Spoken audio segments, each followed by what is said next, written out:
Grumpy Old Geeks, a weekly talk show hosted by Brian Schulmeister and Jason DeFilippo, discussing the finer points of what went wrong on the internet and who's to blame.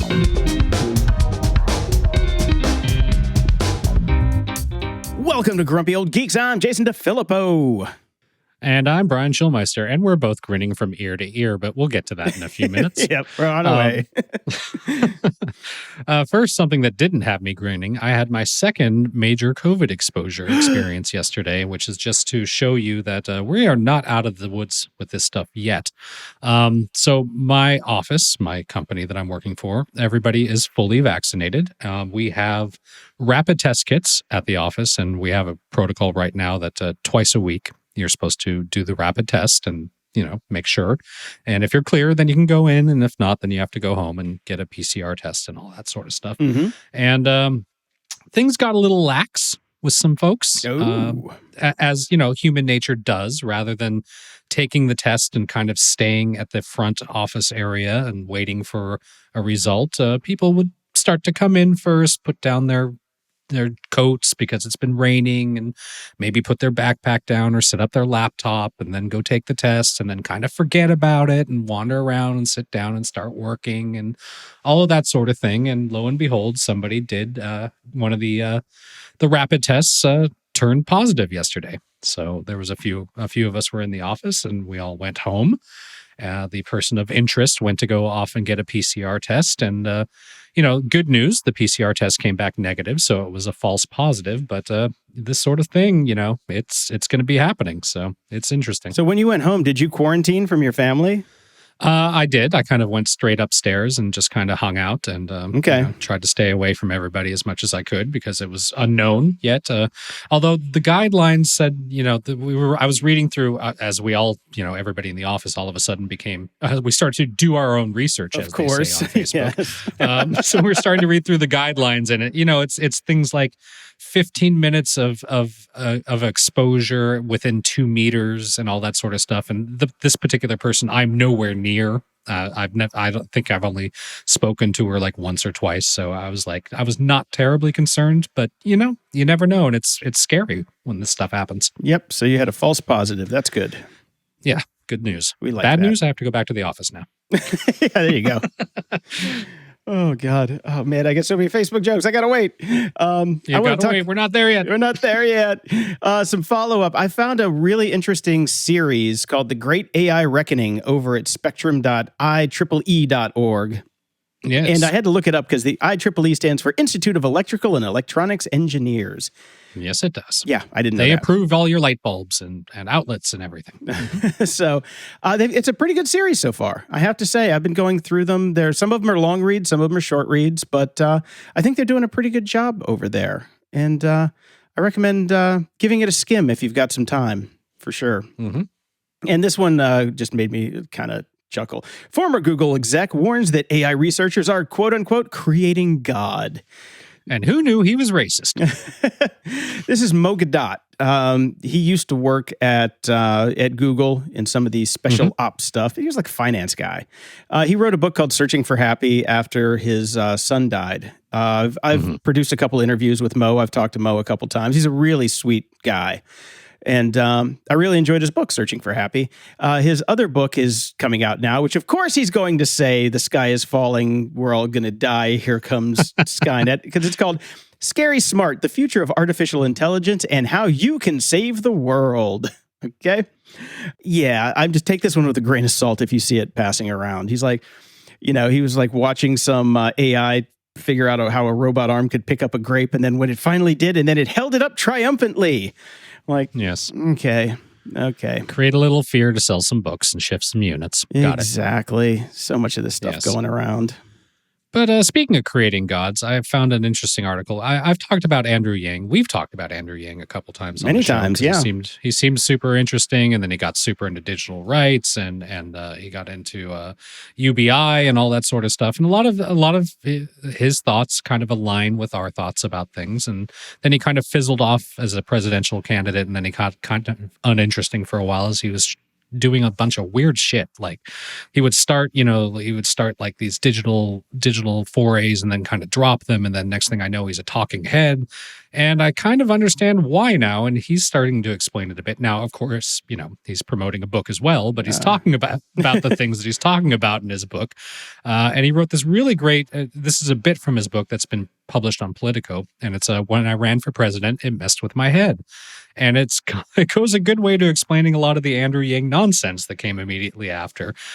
Somewhere along the way, I read, or a teacher said something to me along the lines of, the thing is, you want a leader who doesn't want to be a leader. Mm-hmm. People that want it for themselves, not for you. And he starts to talk about how the whole process of running for president just fucks with you. And it really changes your mindset, and it turns you into a not good person. Oh, great. Didn't he also run for mayor of New York too? Yes, he did that after. So yeah. So and it's interesting. I think it's a really good short read. I don't know if I'm going to read his whole book. Maybe I will, but this is definitely a good read. And he's like, we got to think about changing the way we do things because this is not healthy. Yeah, well, there's a lot of that going around right now.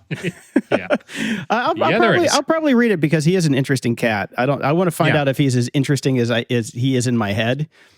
I know. That's exactly it, right? Because to me, he was like beyond interesting, and maybe he's not, maybe he is. You know what? You're right. I think we should both read the book. Let's find out. Let's find out. Now, Brian, I also said a while back, because I was talking to our friend Chris Lockhead, and he was like, can't you guys come up with some good news for the show? Look at Amazon, how Amazon is offering free tuition to people. And I'm like, Chris, the only reason that's good news right now is because people haven't done their research yet. Well, finally, somebody has. And yes, it was bullshit. Almost nobody takes them up on it. There are limits to how much these companies can give towards tuition, which is like in the realm of $5,000, which, as we know, ain't much unless you're getting like a Skillshare lifetime account or some shit like that. Here, welcome to Linda. And but they don't give they don't give people time off. Like just to get a basic degree working through your normal work schedule with the benefits they give you, it'll take you like 7 to 8 years just to get a bachelor's. It's like, no. So there's the other shoe right there. Articles in the show notes. Check it out.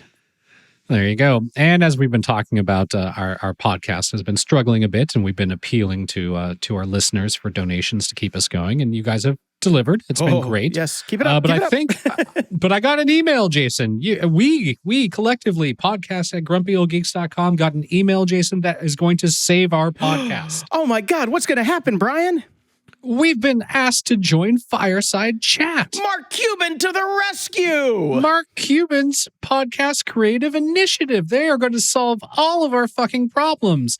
Now, may I quickly point you out to their website and freely ask who in their fucking right mind would join that? Link is in the show notes. You got to go look at it. We can't explain it. You have to go look at it. This is that seems legit.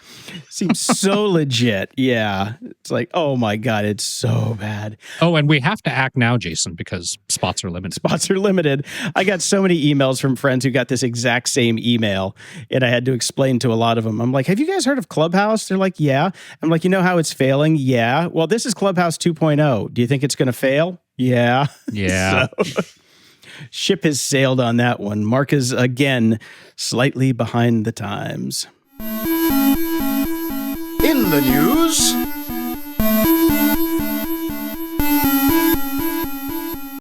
All right, I think I'm just going to sit back for a little bit. Okay. Go, Jason. So before we dive into it, I do have to say that my hats go off to Twitter yesterday for one of the greatest tweets of all time. They just said, hello, literally everyone. I don't know if you went through the responses, but boy, did every brand try to pile onto that. Oh, I couldn't. I didn't even. There were.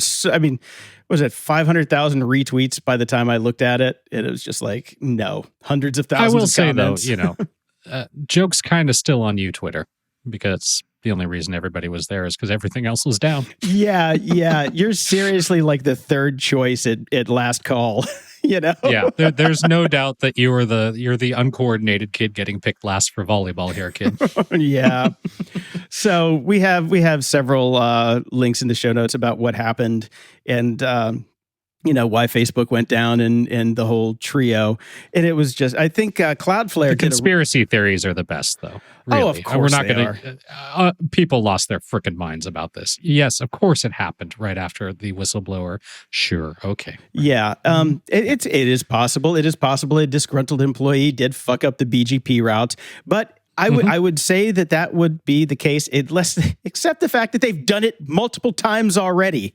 This isn't the Occam's first time. razor here, people. Yeah. Occam's razor. They fucked up, and they put, and again, it's whatever happened to the decentralized internet. Nothing at Facebook is decentralized. One fuck up can take down the whole ship, and that's what happened. So, and I read the Cloudflare breakdown this morning, which was really funny when you compare and contrast that to Facebook's actual response, which said, "Shit broke, sorry."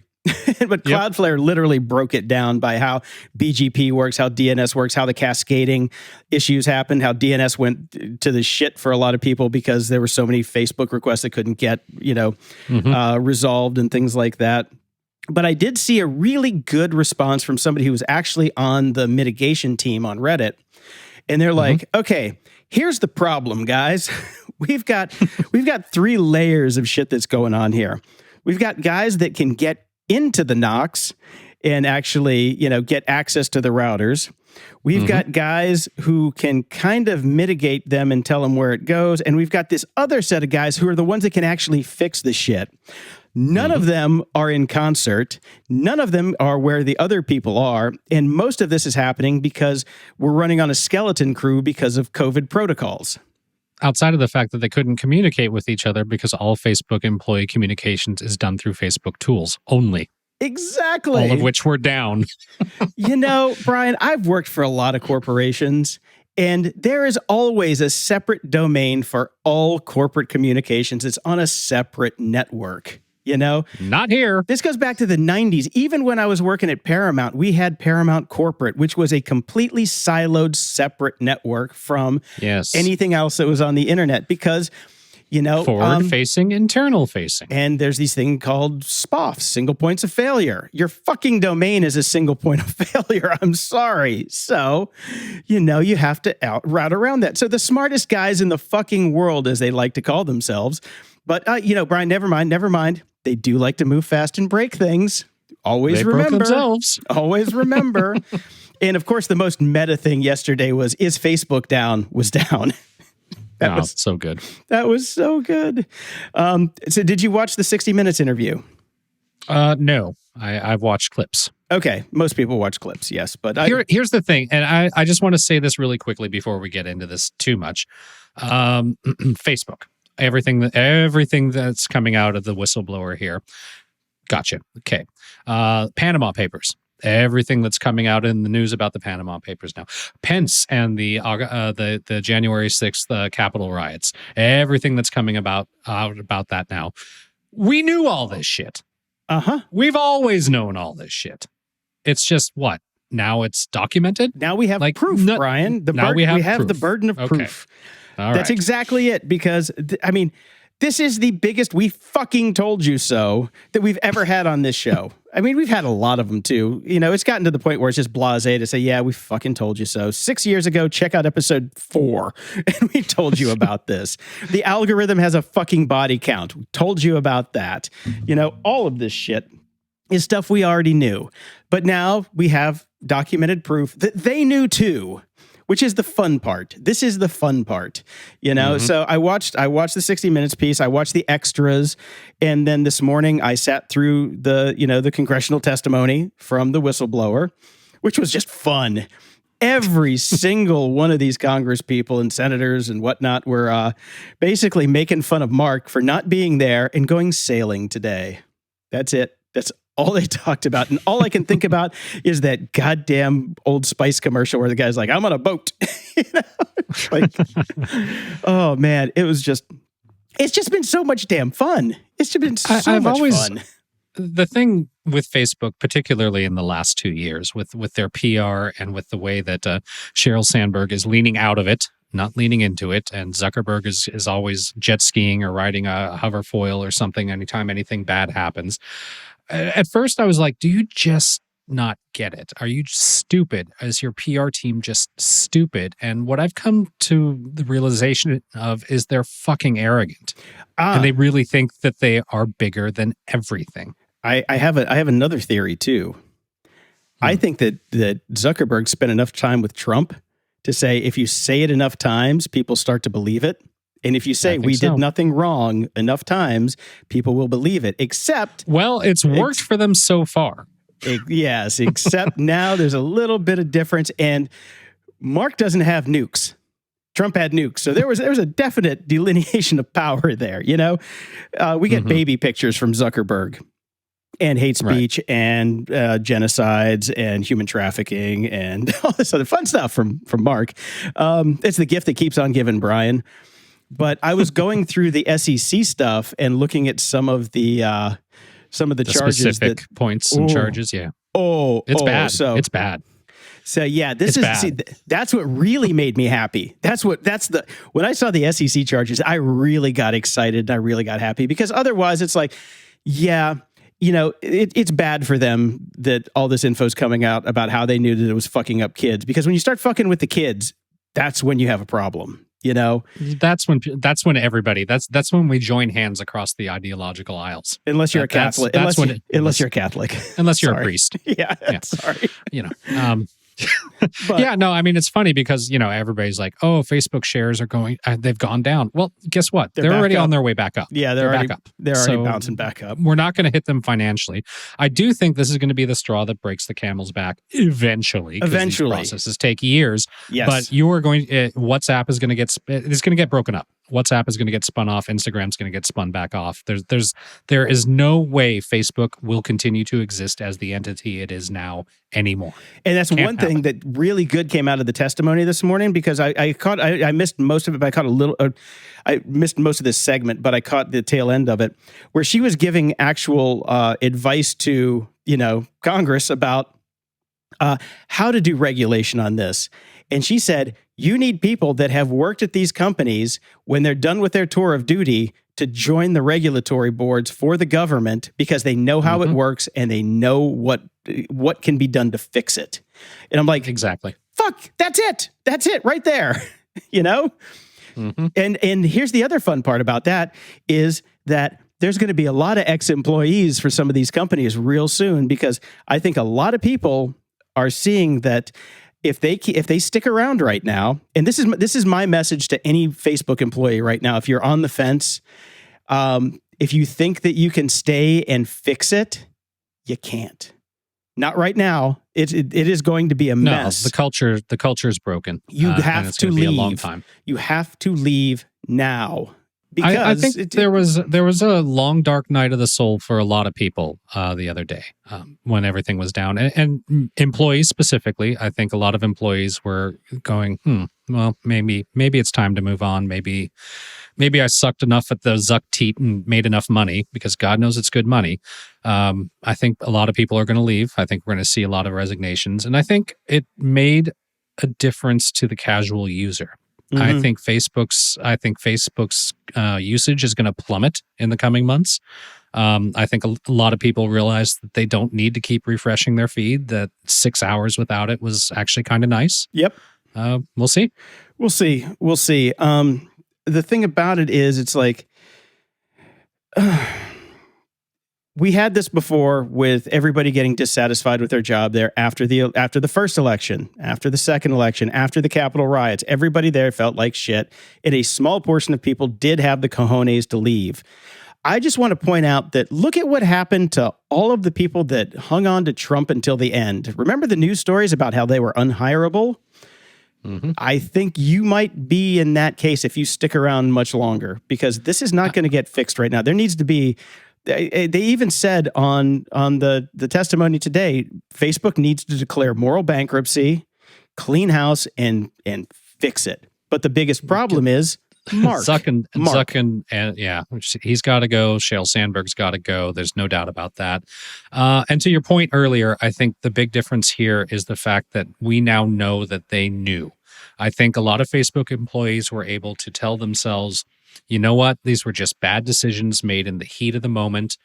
What we know now is they were bad decisions, but they were done on purpose because of financial reasons. And I think a lot of people in there still know that and still took that paycheck because, I mean, there's only one whistleblower right now. She had all the documents. All those documents were on the company intranet. You know, it's not like people couldn't find them. Not like people didn't know. Well, they couldn't yesterday for 6 hours. Yeah, that's true. That's true. But, you know, I'm not going to say the N word, but, you know, there is a famous term about I was just following orders, which did not fly down the line. So, you know, I know this is not as serious as that, but it's getting damn close. We're talking genocides. We're talking human trafficking. And, that's the one thing that I wanted to say. You talk about getting hit financially. It has come out that they have been lying about their numbers and how much they're charging advertisers and how much they're delivering to advertisers. Again, that right there is a nuclear option. Known.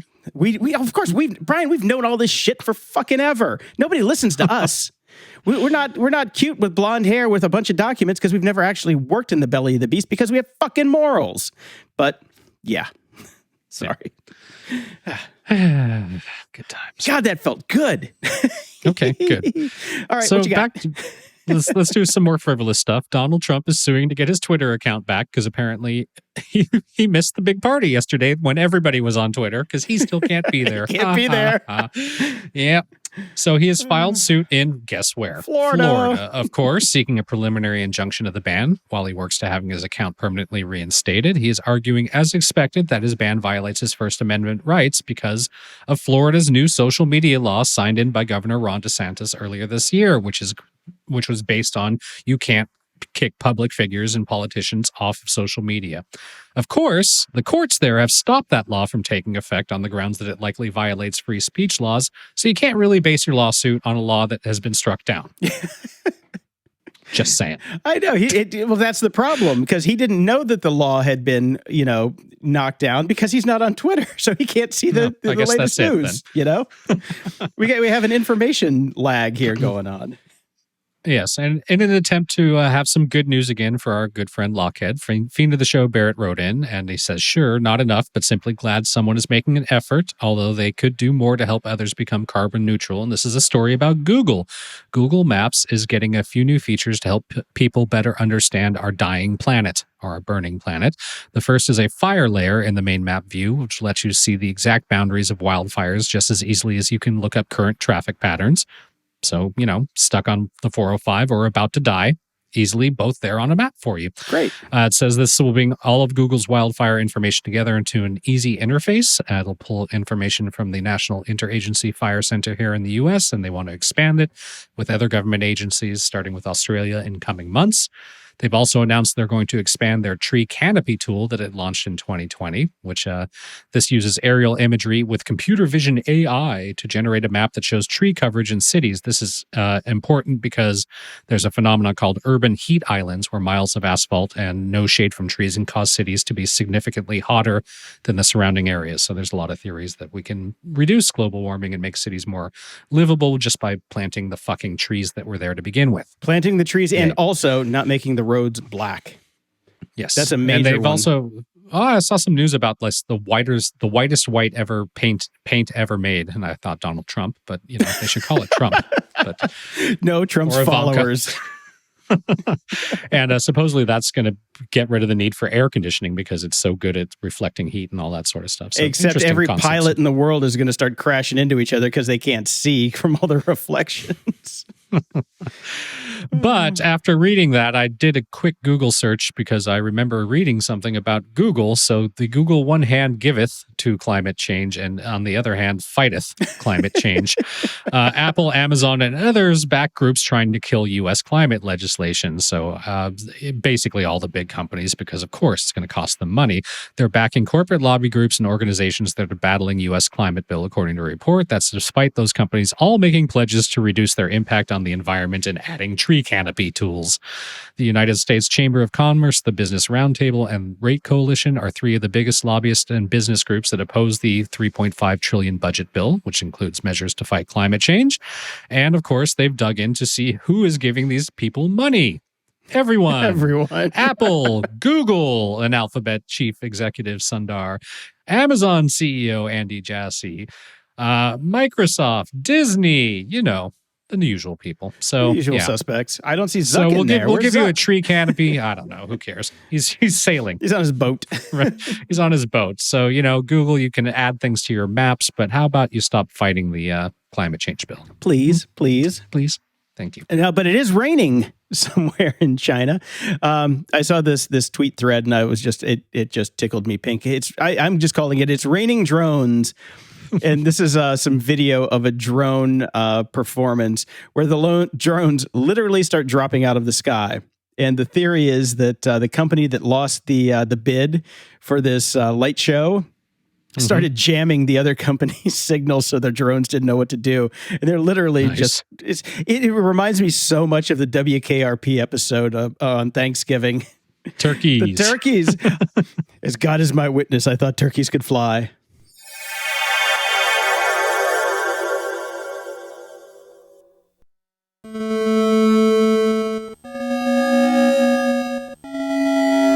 Media Candy. Quick shout out to our friend of the show, Eric Hunley. He's got a new show with Mark Gruber. Do you know Mark? Have you heard of Mark before? No. He was on TV for a while, did some stuff.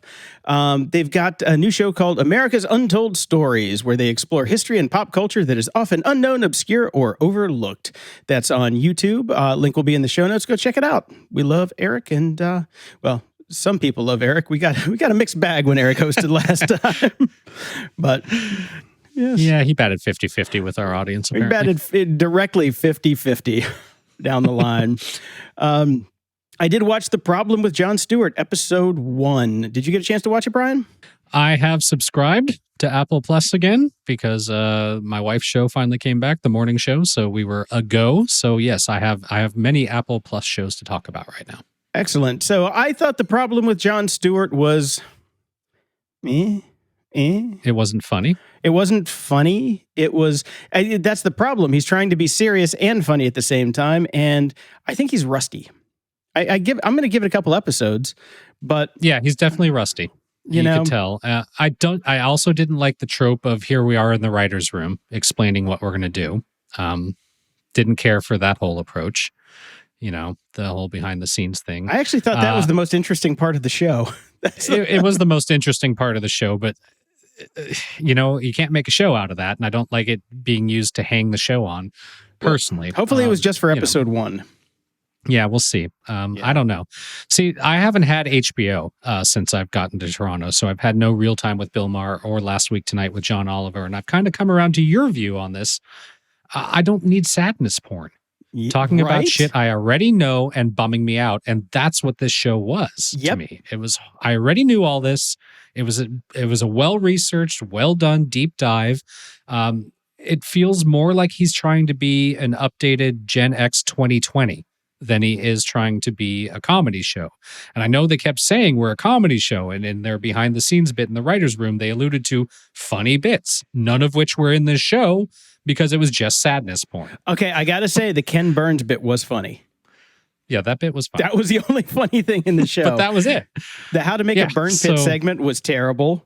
Yeah, I mean, for the most part, I don't know. I mean, I'm glad he's out there. I'm glad John Oliver's out there. I couldn't give a flying fuck about Bill Maher, but I'm glad they're out there talking about these topics for people who aren't as in the know, and it might get some movement, but I'll give Jon Stewart the benefit of the doubt, like you said, because it's one episode in and he does feel rusty. But he Last Week Tonight with John Oliver is a far superior show, as far as I'm concerned. Yeah, well, I mean, they've had the student has become the master, totally, but they've also had 6-7 years to hone that show to perfection. John's coming out of living in a barn, so it's going to be a little different. I still like him, but I don't know if I'm going to. If I look at the topic list, I'm just going to go on a topic by topic basis, because if it's going to bum me the fuck out, I don't need to watch it. Yeah, or maybe I'll just watch the monologue and not watch the deep dive and skip to the end for the Burns burn. Yeah, they got to keep that. That was the best part of the show by far. Yeah. Okay, so now that I have Apple Plus, I have watched a couple episodes of Ted Lasso season 2. More of the same, and it's a very, very good same. It is. There are twists and turns in this season, so you definitely are going to want to. There's one more episode left to the season, and it gets deeper. Finally, I was happy about this. Definitely, the show gets deeper as it goes. We got up to the Christmas episode, and that was about to come on, and my wife was like, "I'm not ready to watch a Christmas episode." Oh, you're just at the beginning. You're just at the beginning. We're just at the beginning. Oh my God, yeah. There's so much happens. So. The Christmas episode is the best Christmas episode of any TV series ever, though. That's if you have to wait till Christmas, I feel for you, but you might want to sneak it when she's not around and just get caught up. But I'm waiting with bated breath for the finale in a couple days. Because it changes the show quite a bit. Okay, all right. Now I watched Foundation. I told you not to. Hold on, I'm not done. I've watched the first 3.5 episodes right now. I got a little late last night and I had to stop it. Because I had read all the awful reviews because so many people had told me it was horrible. I went into it with the expectations of, falling into a pile of frozen winter shit. I was not expecting a goddamn thing. I liked it. Oh no. I don't, it's not Foundation. It is Foundation Light at best. It's beautifully shot. I mean, they have spent more money than God on this. They probably spent what Zuckerberg lost yesterday on this show because it's temporarily lost. Let's say that. Yes, temporarily lost. It is beautiful. Some of the main story arcs of Foundation are there. Some of the solutions that they presented to make it more, as been pointed out many times, Foundation is not a story about characters. It's about society and things of that nature. And you need characters for a TV show. So how they've chosen to approach that is interesting to me. This is a gazillion times better than that Ridley Scott abortion that's on HBO. See, I thought they were about the same. This I'm intrigued by. And as you keep going on, the character, if you didn't get past the first 2 episodes, all those characters are now jettisoned. We're on to another next generation, and it starts to change. Oh, okay. And I'm sticking with it. I think it's pretty good. And the one thing that stuck out to me, you said that you really liked the music. No, I hated the music. I hated the music. You liked it. Oh, okay. No, see, here's the difference. Let me explain real quick because there's a difference here. I like the actual music. I did not like their use of the music. The use of the music was I thought, heavy-handed and a little too much for a brand new show, and it made everything. It's kind of like the sighing from the captain on Discovery, where she's like, "Oh."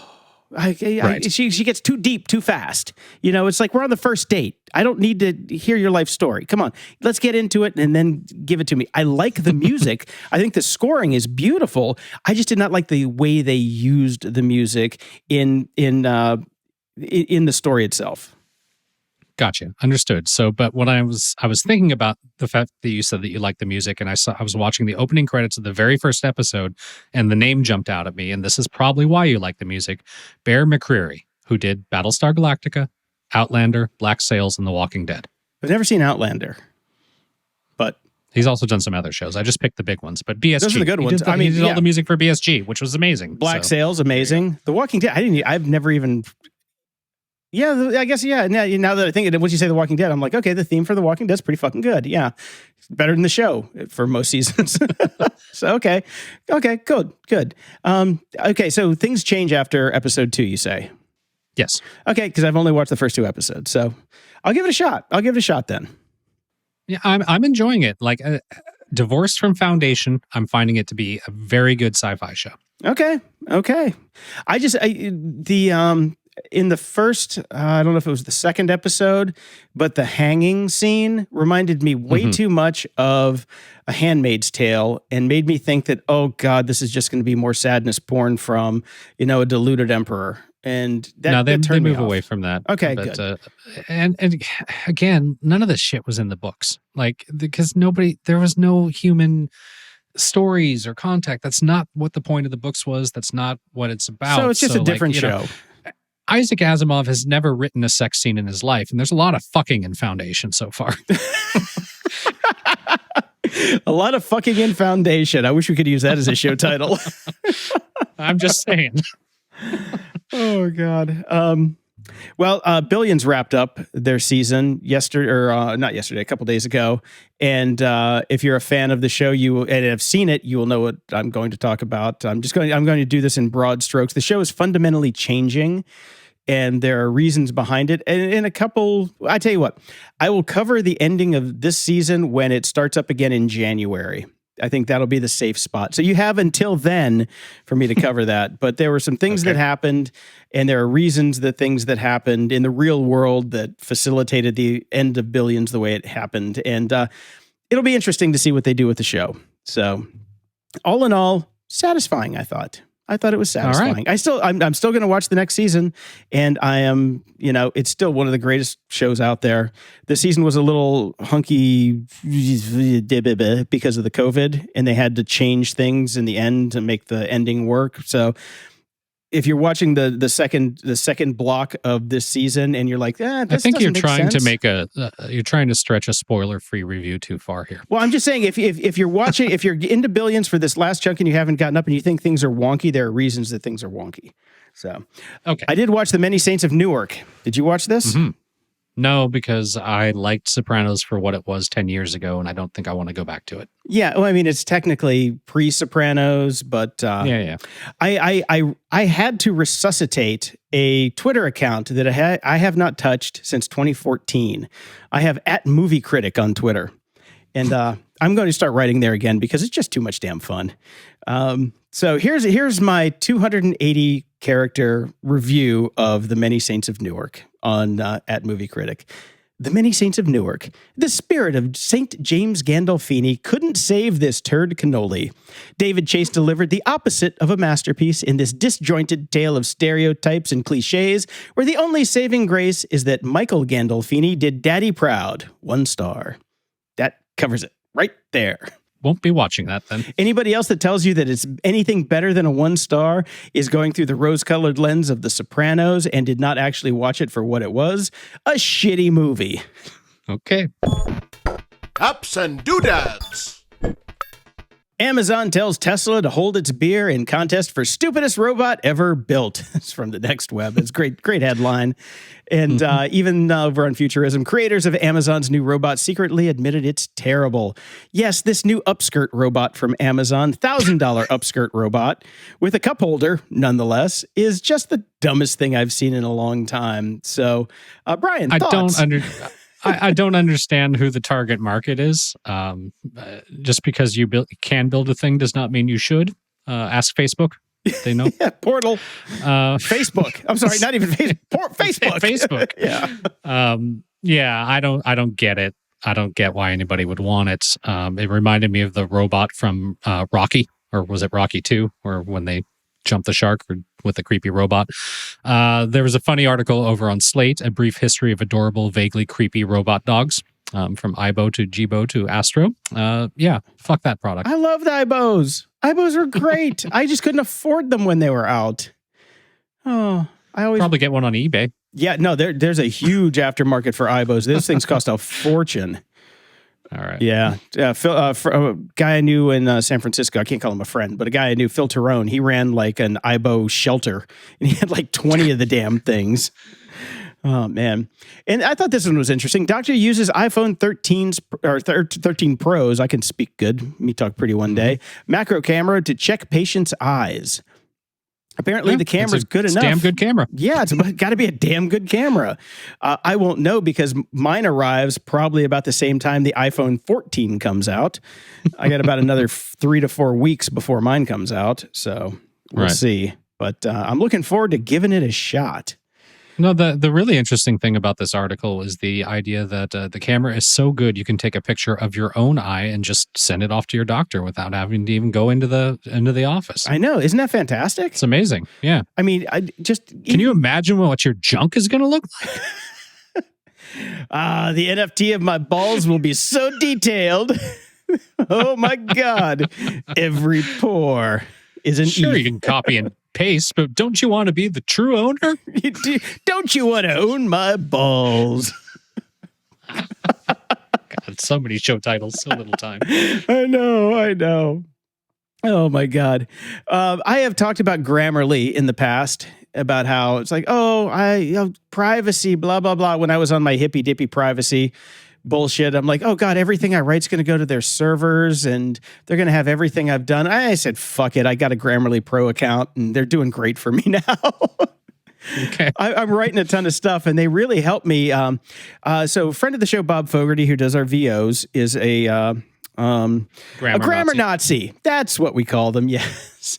And so this is my anti-Fogarty tool. So I'm writing a lot more and he's going to see it and he's going to say, why did you put that apostrophe there? It's not possessive. It is, Jesus Christ. But anyway, I love you, Bob. I love you. But now I have protection against the dark arts of the grammar Nazi. It's worth it so far. It saves me time, gives me really good suggestions. It's like $140 a year, something like that. But it integrates with almost everything. The only thing that it doesn't integrate with, which I'm okay with actually, is Spark, my email client. I actually don't want to be sending all of my emails off to Grammarly. No. That's what I don't want. But there isn't a Grammarly editor in the thing. So if I want to just punch something up, I can do it. Or I can just write an email like normal because emails are not War and Peace or Les Miserables. It's like, okay, where's my fucking files, dude? You owe me some waves. Come on. That's pretty much my emails. I found another little open source gadget called Keycaster. You can get this one over on GitHub, actually. And what it is when I'm doing demos, I did a Logic demo for a friend. And what it does is it pops up the key commands you're typing, all the keys that you're typing on the screen. It's basically a key logger that everybody else can see, Sounds great. What could possibly go wrong? Exactly. So it just shows what the things are doing. So if I'm in Logic and I'm doing key commands, they can see what's there and then they can go back and replay the recording and see all the crazy stuff that I do to get my job done. And it's free. It's open source. I'm sure it's sending shit off to the mothership, whatever. But that's why you buy Little Snitch and you make sure it can't get to the network. Anyway, Keycaster, it's a good little app. And I found this, which is really fun, Twitter Advanced Search. There's a link in the show notes to pop it up. You can really dive down on a lot of different info from different people. It's really cool from different accounts. Did you check this out? No, I didn't get a chance to look at it. It's really detailed. It's like me. I'm not a big Twitter user. I was one of those people that showed up yesterday. Yes. Welcome, Brian. It should have said. Yes. So it's really cool because it just shows you all of the different things you can search for, different ranges, different accounts. If you're doing any kind of research on Twitter, this is the tool. So it's literally just twitter.com/search-advanced. But there's a link in the show notes because I think I tried to type it in and it gave me some issues when I tried to just type it in. So that's that. That's all I got this week on Apps and Doodads. There you go. Moron of the week. Oh, Brian, I saw this one and I just had to laugh. This is DeFi bug accidentally gives $90 million to users. Founder begs them to return it. Once again, we're screwed by thinking something is dumb and not joining it. Could have had a cut of that cash. I know. About $90 million has mistakenly gone out to users of Compound, a popular DeFi staking protocol, and the founder is begging users to voluntarily return the tokens. Now, here's guess what happens if you're not in regulated environment? Because you know what? If a bank spits out about $10,000 accidentally into your account, you need to return it or you go to jail. You guys, fuck you. Here's where it gets fun. This is why this guy, what's his name? Robert Leshner, the founder of Compound Labs, is a fucking moron. He says to the people who got the money, keep 10% is a white hat. Otherwise, it's being reported as income to the IRS, and most of you are doxxed. So he's asking you nicely to return it, but threatening you at the same time. It's the iron fist in the velvet glove. Well, Robert Leshner, if I was one of the people that got part of that $90 million, I would say dox away, you dumb motherfucker, because I'm setting aside this amount for my taxes, and fuck you. And fuck you in a goddamn dumpster fire. You know, that is not how you ask for some people to give the money back. I know you've read the news and you saw that hackers have given, money back recently, but that's not how you do it, dude. Seriously. Do the right thing or we're going to come for you, motherfucker. Do the right thing or you're dead. Asshole. Security? Ha! We are back with Security with Dave Bittner. Dave is the host of the Cyberwire podcast, co-host of the social engineering podcast Hacking Humans with Joe Kerrigan, co-host of Caveat with Ben Yellen, where they discuss law and policy and surveillance and privacy. And finally, he's the co-host of Recorded Future, where he takes you inside the world of cyber threat intelligence. Hello, Dave. Hello, gents. Good to be back. So I got a little follow-up from last week. Mm-hmm. Brian, you brought us the Imagineering story in our Disney segment, and so I started watching it last night. Really good, really good. Mm-hmm. But I have another Disney story that ties into the Imagineering story. It's pretty fun. Okay.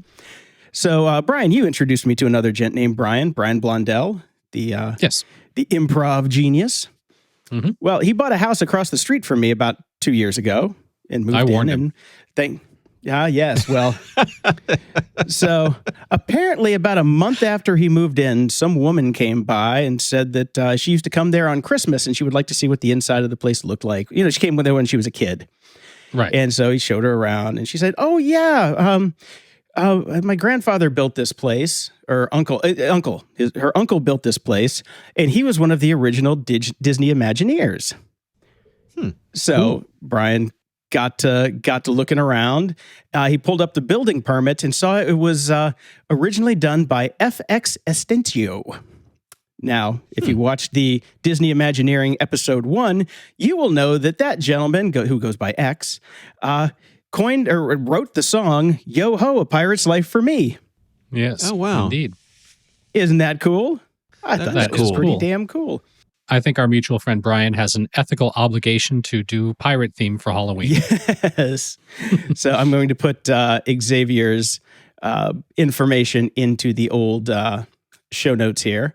So is there anything about the house that would indicate that it was, formerly owned by a highly creative person? It is a very unique layout. It's really cool. Okay. But beyond that, I don't think so. I mean, it's not. I mean, there's no literally pirates hanging from the ceiling or things like that. But right, it is for the secret neighborhood.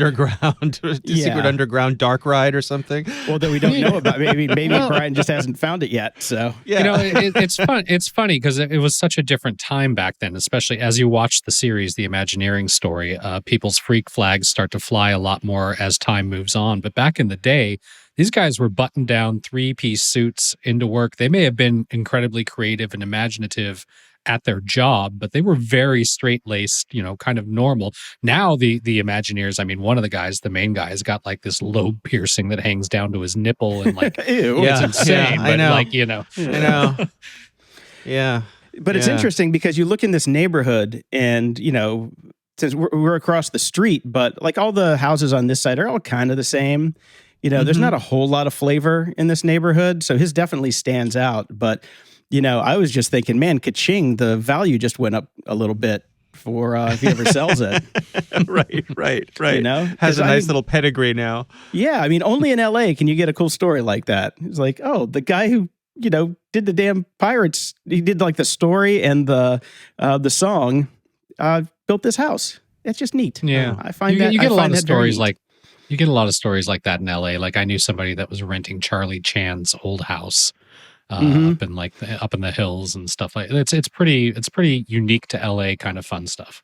Yeah, and when I used to live in Los Feliz, I'd keep driving down the street and Walt Disney's house his original house was literally across the street from my place, and right down the street was the bungalows where they did Steamboat Willie.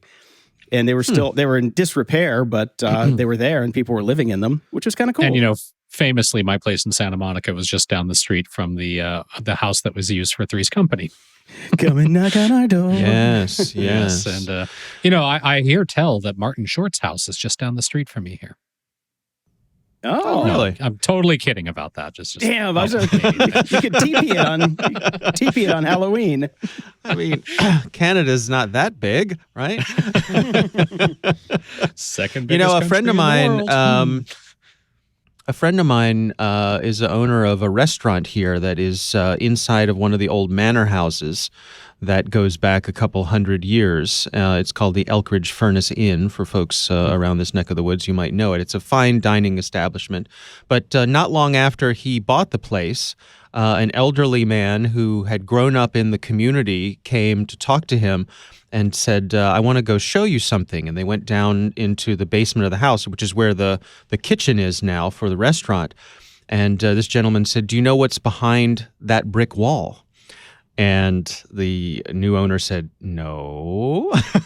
What's behind the brick wall? And he said, well, when I was a kid, we used to play in this house. And where that brick wall is now, there was a tunnel that went down to the river that runs behind the house. And legend has it that that tunnel was part of the Underground Railroad, and that this place was part of, housing escaped slaves. And in fact, at the Elkridge Furnace Inn, there's some historical stuff there. There are restored old slave quarters that were on the site, so it does align with how things were. But it's just interesting, to have somebody just come to you and say, "Oh, by the way, this house," just sort of to your story, Jason. Somebody from the old days comes and says, "There's more to this house than you knew." Yeah, more than meets the eye. Yeah. That's cool. At least he didn't say 7 of my old babysitters are behind this wall. Yeah, exactly. Yeah, it's the kind original of owner. Dun, dun, dun. Right. You're right. Yes, exactly. But how cool it would be to have a secret tunnel out of the basement of your house to the riverside nearby. That as a kid, doesn't get Mark much better than that. No doubt. Is he going to knock down the wall and put a door on it? No, I don't think so. And on the on the tunnel side, there's nothing left there. So whatever it is eeither eroded away or collapsed or was filled in. So who knows? Like I say, legend has it, but who knows if it's actually true? But it's a fun story. It is a fun story for sure. I don't even know if this is a story anymore. I saw it and I thought it was pretty funny. Apple AirTag 0-Day weaponizes trackers. Mm-hmm. And I was looking into it. It seems like an interesting attack, but it seems kind of hard to pull off. Did you guys cover this one, Dave? Not only in passing. I don't think it's anything that anybody's losing sleep over. The use case is sort of niche. So it's interesting. I suspect we'll see Apple patch this, but quick. But I don't see it being a really big deal. It's interesting that it went out into the world that there was a cross-site scripting problem with the AirTags from the get-go. That's kind of interesting. Because that's been out for so long. It's just standard check. Like somebody just must not have checked off that box. Right. You didn't check for that? Because that's pretty normal. Yeah. Yeah, I want to look into what it takes to hack these things because I've got a couple of them sitting around just not doing anything because let's face it, I don't leave the house. So I don't really need an AirTag to track anything that's been lost. Where is it? It's coming from in the house. Just like everything. Yeah. Oh, it's so annoying too because I got this new iPad mini and it's got Find My turned on. And I forgot to turn off the notification. So every time I drive to the store, every device on me starts going crazy. He's like, you left it behind. You left it behind. No man left behind. Go back and get it. Oh, poor iPad mini. Yeah. But I got to say, it works. I tell you that it works. So, there you go. Yep. I'm like maybe a block and a half away and everything goes off. So it works pretty good. Works pretty good. I know someone who's thinking about putting an AirTag on her cat because her cat runs away. They're the perfect size for a name tag. Yeah. And you can get them engraved too. So that's there you go. Yeah, it seems like just get her phone number put on it, and if you found my pussy, call this number. There you go. Show title. Oh man, this next one I saw at the Next Web, and I'm just shaking my head. And it's QR codes could be the next target for cyber criminals. Here's how to protect yourself. And I'm just like, yeah, come on, yeah, right up there with fax machines. I mean, I get why the articles are being written. Like, QR codes have gone somewhat mainstream in terms of, the fact that even our parents now have to scan one to get a menu somewhere. But yeah, it's kind of ridiculous. So yeah, and I mean, we covered stories how they were getting big in Hong Kong and China for payment, and people were circumventing them with the super high tech sticker hack. Yes, the sticker with a different QR code. Yes, yes. Yeah. Which I actually printed a few stickers and put a GOG URL and pasted it on some bird scooters a while back. But nice. Nobody ever fell for it, so I didn't even mention it on the show. I'm like, if it worked, but I put on some tracking code to see if what URL they went to, and I was foiled by people who recognized the fact that it was a sticker and peeled it off and used it anyway. Yeah, I was at a restaurant just last night, and they had a QR code laser etched onto the table. Oh, fancy! Presumably would lead to the menu, but I wasn't going to check it out. I'm no fool. Might have been a restaurant where Jason had been before. Who knows? Exactly. Yeah. I got my little pocket laser etcher, just pull it out and make it look official. You need a pretty steady hand. No. They have the little boxes that you can literally put on a table because that's how you can get your laptops etched. So it's just a little standalone unit that you just place on something and it'll etch away. So if you make it look official enough, that's pretty good. You order the blackened chicken so nobody's thrown off by the smoky smell. Yeah. I always wonder just how much esoteric knowledge Jason has in his head just to begin with, or did he actively go down the dark path and research all this to figure out the best ways to hack everything? Because it's of course they have these little etchers that you can just put down. I think it's a little of both. It's a little bit of both. If I wasn't so terrified of jail, I would actually be a problem. But I just can't go to jail. So, but you can get around those ones that are etched in the table if you bring a little an awl. Bring an awl and just kind of make extra little dots on it. Right. And that way it'll basically, screw. Well, it'll screw up the table. So if they catch you, you're probably on the hook for the table. But they can't fix that then. They're going to have to sand it, spackle it, and then do it again. So bring my battery-powered Dremel tool. Yes. I use one of those on my dogs every couple days. They're great for the paws. Mm-hmm. All right. Yeah, I'm glad you explained that. Well, and the iPad mini case, because that thing was so damn sharp, I had to Dremel that too. But Dremels are fun. Yes, they are. All right. Bad actors were able to infiltrate the accounts of and steal cryptocurrency from around 6,000 Coinbase customers. They exploited a multi-factor authentication flaw, according to Bleeping Computer. So there had been some large-scale phishing campaigns targeting Coinbase users. Obviously, it's the biggest player out there in this, so no surprise there. And some users may have fallen victim to these emails giving hackers access to their usernames and passwords. But even those who had gone that extra step to do things properly and had multi-factor authentication switched on were compromised because there was a flaw in Coinbase's system. So even if you do everything right, that doesn't necessarily mean you're going to be safe because the people that you're doing it with may not have it done correctly. Good news. On the plus side for this company, and I am very impressed by this, they fixed the problem, and as soon as it learned about the issue, and they're reimbursing everyone who lost cryptocurrency from the event. So good move there. Unlike our moron of the week, who yes. Yes, we will get to that, or however the timeline works. We've gotten to that one already. Yeah, okay. There you go. And a little bit of good news here. I saw this, and it warmed the cockles of my jaded heart. The Biden administration plans to bring together 30 countries later this month to discuss ransomware threats that are being posed across the globe. So it'll be a virtual meeting, and they're actually trying to do something here. That's nice. Yeah, right? They are. Yeah. I think it'll be interesting to see who's not invited. Or who chooses not to show. Yes. But I suspect what we're doing here is trying to establish some agreed upon norms.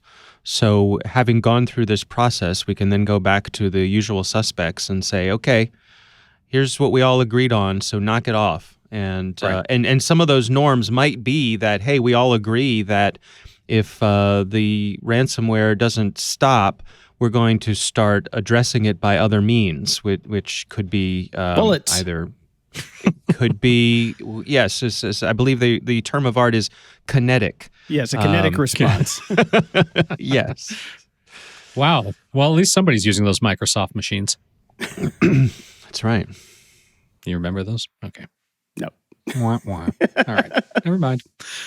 Let's see. We got this story from Ed. Morning Grumps. Just finished listening to your latest episode and didn't hear about this attack on VoIP providers that is impacting my office and seemingly plenty of customers globally. And this is Bandwidth. CEO confirms outages caused by a denial of service attack. This was reported last Monday. And the problem is, there are so many downstream providers now, people hopping on other people's main lines to, basically rebrand and offer cheaper services and things like that, if somebody attacks an upstream provider, all the downstream providers take a dump. So that's what happened there. Yeah, and I don't know. I know you guys were talking about the Facebook outage earlier. I don't know if you covered the downstream effects of that. How just like in addition to Facebook, it sort of hosed DNS in general because there were so many.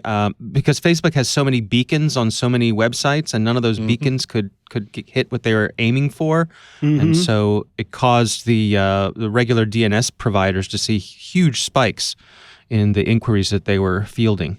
And every website that uses login with Facebook was having a bad day. Yep. Because that didn't work either. Yeah. So there's all sorts of follow-on effects from Facebook going down. Yeah. None of which had a tear fall up out my eye on, I gotta say. Well, tears of laughter. Come on. I was pretty giddy all day, I do have to say. Most people I know were. Yeah. Oh, karma is so fun when it actually works. Yeah. And Jay wrote in, right up your alley if you haven't covered it. Worth watching till the end, where the most Dave Bittner discussion point will be. And I have not made it to the end of this. I started this as a YouTube video, how China conquered the keyboard. I got about 5 minutes into it, and it seems really interesting. I just ran out of time. Did anybody actually get the chance to watch all of it? I have not yet. No. Okay. I do like how he did call Dave 8-Bittner. I thought that was a good. Yeah, that's good. Actually. That's a new one. Yeah, it's cute. Really? Yeah, that's How? a new one. I don't know. Okay. No one's ever called me that before. And believe me, there's so many things that rhyme with bit that I've heard many. I'm sure you have. Yeah. But no, 8-bit is new. So hats off to you, Jay. That's good. I like it. Well done. And I'm hesitant to even bring this up because, it was such a fun discussion last time. But both Mateus and Tyler had comments about file systems. Mateus writes, "You're both wrong about file systems. Everything is a file. Everything else is just magic dust to make it easier for humans. And I am leaning towards the iOS workflow. I shouldn't need to know where I put the file. It should just be there when I open the app I'm about to use." I can see problems with that approach, actually. Yeah. And Tyler writes in, "Great episode. It's funny listening to you all talk about file systems. Some good points all around. However, I can't help but point out what might be obvious. AWS S3, object storage with no directories, and I'd be willing to bet implemented without a B tree, almost certainly a tree. Try. I'm not sure what that is there. S3 is an A-flat system that exists today and is used extensively. The future is sure to be weird and it's coming fast." Well, I agree with that last point. Count on it. Get that printed on a T-shirt. Yeah, I forgot about S3 and how interesting that was at the beginning to try and fake a file tree system. So, Right. but you can. It still kind of works. But hey, here's the deal. Dave and I know jack shit about file systems, which it is got to be obvious from our discussion last week. So yeah, that's never stopped us from having a lively debate on this show. So absolutely not. In We wouldn't have a show. In that tradition of God, if we only talked about what we knew about. Yeah. So back to Star Wars. Yeah, exactly. And names of obscure Muppets. Yes. Probably get more traffic than this podcast does. Mm-hmm. Oh, that is true. That is true. Time to pivot.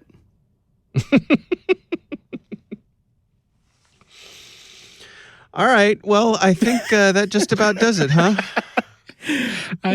I think so. I was desperately trying to think of an obscure Muppet name and it came up totally blank. That's because they're obscure, and we need Dave to come up with one. We did last time we talked about New Zealand. Yes, New Zealand, my personal favorite. This Boomerang Fish Act. Yeah. He's a good one. All right. As we come to a close. I'll be tightening this one up in post. Yep, count on it.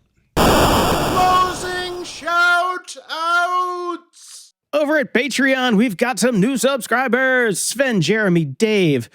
Oh, come on. Ekatel. Yeah. And AJ, who switched over from PayPal, and even more people upping their pledges. And now Matt. But thanks to everybody. A note from Matt that I haven't gotten the chance to paste over because my paste isn't working for some reason. So let me just read this really quickly. Hey guys, love the show as always. I know you thanked me as a supporter in 2019, but I was wondering if you could give my app a quick shout out, and it's write.as. So it's basically a less shitty version of Medium. I'd appreciate it. No problem. We will always give shout outs to our patrons. How do you spell that? Is it R-I-G-H-T or W-R-I-T-E? W-R-I-T-E. There we go. A-S. All right. Not A-S-S. A-S. Right. As is a totally different product. Mike Pence is involved in that. Anyways, over at PayPal, Simon, Matt, Michael, Nikolai, John, Judge, Jonathan, Matthew, David, Nicola, Doug, Melissa, Shalene, and Anthony with the big $50 donation. Every time I read off PayPal, I'm thinking it's the gospel according to Gog. I know, it is. It is. And over at Stripe, we've got $10 from Frankie G, 5 from Matthew S, and another 5 from Glenn B, another 5 sub from John L. Actually, all those were subscriptions. We love your subscriptions. We got some more subscriptions. Ann Q with the 10, Mario P with the 10, and another 10 from Linda M. So thank you all so much. You are literally what's keeping this show going, and we appreciate every damn bit of it. That's right. And nobody at iTunes this week. That's okay. We'd prefer money to words. Yeah, fuck them. I don't care. That bit we just read, definitely better than iTunes reviews. Fuck it. That's right. That's right. Got no real closing shout outs other than Let's Go Dodgers. I may be sitting in Toronto, but the Dodgers are my team, and they made it to the postseason. So pretty thrilled about the next month of baseball. All right. Maybe you can send me some tickets, and I'll go in your stead, and I'll FaceTime you. But I don't have any tickets. Oh, okay. Or you could just watch it on TV, and I can stay at home and stay out of crowds and not get COVID. That's exactly what I'm going to be doing. Yeah. I can make hot dogs cheaper, and yeah. I'm going to use all the Stripe donations to buy me some peanuts and Cracker Jacks. And I don't care if I ever go back to Dodger Stadium. Or America. Because I'm not rooting for the COVID. It's funny, though, that I do have to say that you go to Canada and you get more COVID exposure than you ever did in the U.S. So. I know. I don't understand how the fuck that's happened, but there you go. Both have been false positives. So it's technically I've had no COVID exposure. True. Technically. True that. So there you go. Until next time, I'm Brian Schulmeister. And I'm Jason DeFilippo. Thanks for listening to Grumpy Old Geeks. If you enjoyed the show, visit gog.show/donate to help keep the lights on, and we'll love you forever. No, we really, really will. You can also help us by sharing the show with your friends and enemies. It's easy and absolutely free, especially if your friends have open wallets, because we could use that too. Shoutouts for this episode are at gog.show/525. From there, you can find links to everything we talked about in this episode, as well as links to our swag and Discord channel if you want to buy some stuff or chat with us and other show fans. You can also head over to gog.show/contact and send us your feedback or questions that we can read on the air. And if you're so inclined, please head over to gog.show/review and toss us a snarky review and preferably 5 stars. But we would prefer you go to gog.show/donate, as we've just made abundantly clear. Stay grumpy, and Mark, stay on your boat. Hope it sinks.